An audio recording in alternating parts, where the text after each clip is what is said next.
आता एखादं कर्तृत्व आपल्याला कसं प्रेरणादायी ठरू शकतं त्याचं एक उत्तम उदाहरण म्हणजे पूजा कारेकर. आपण काय करतो की आपण एखादी गोष्ट थोडी करतो, पण ह्या सगळ्या ह्या ज्या मॅडम आहेत त्यांनी गोष्ट पूर्ण केली आहे. म्हणजे 365 मुलाखती त्यांनी पाहिल्या, ऐकल्या आणि त्यातनं प्रेरणा घेतली आहे आणि त्यातनं एक ब्रँड क्रिएट झाला तो म्हणजे पोटपूजा.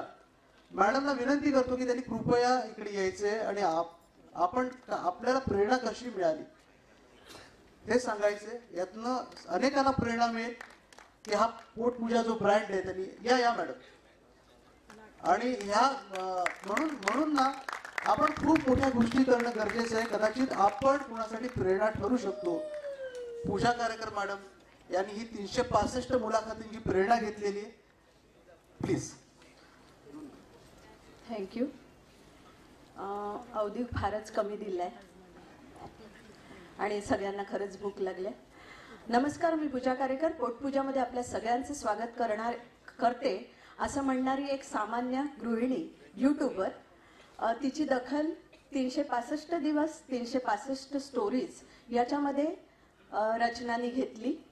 तर रचनाचं खूप अभिनंदन आणि कौतुकही, कारण तिने आज हा जो रेकॉर्ड केलेला आहे वर्ल्ड रेकॉर्ड तो खरंच वाखाणण्याजोगा आहे. गुणवत्ता, बुद्धिमत्ता, सर्जनशीलता आणि सातत्याने नाविन्याचा ध्यास घेत देश विदेशात आपल्या उद्योगाची धुरा सांभाळत समाजसेवेची बीजं पेरत प्रेरणादायी प्रवासाची यशोगाथा मांडणारे उपस्थित मान्यवर या सगळ्यांमध्ये मला माझे विचार मांडण्याची संधी मिळाली हे मी माझं भाग्य समजते.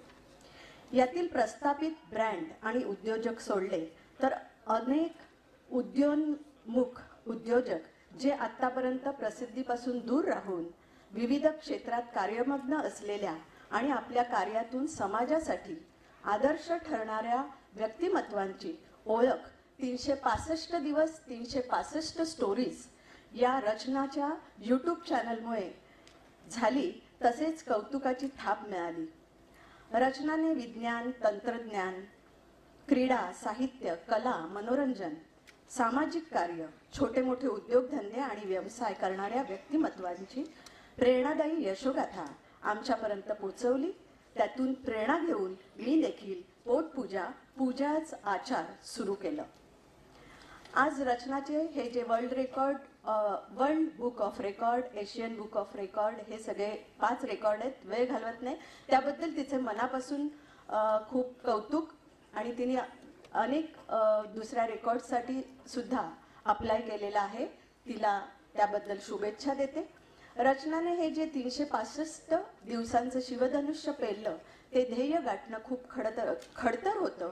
कारण सगळ्यांची मुलाखत देण्यासाठी मनाची तयारी नसते, तर तारीख, वार, वेळ हे जमवणं खरंच कठीण असतं.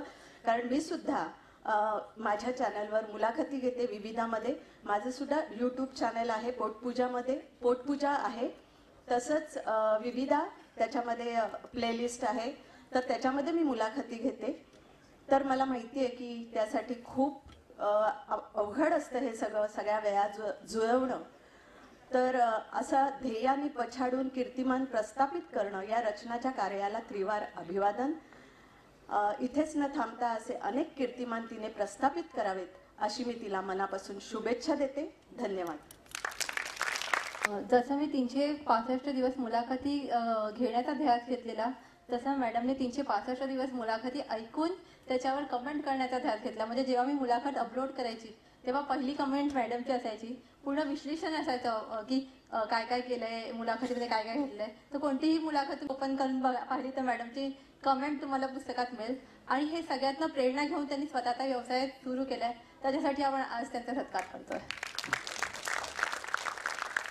त्याचप्रमाणे या कार्यक्रमात ज्यांचे हात लागले अशा सपोर्टर्सना पण रचना जी आपण बोलवावं आणि त्यांचा सत्कार करावा. लव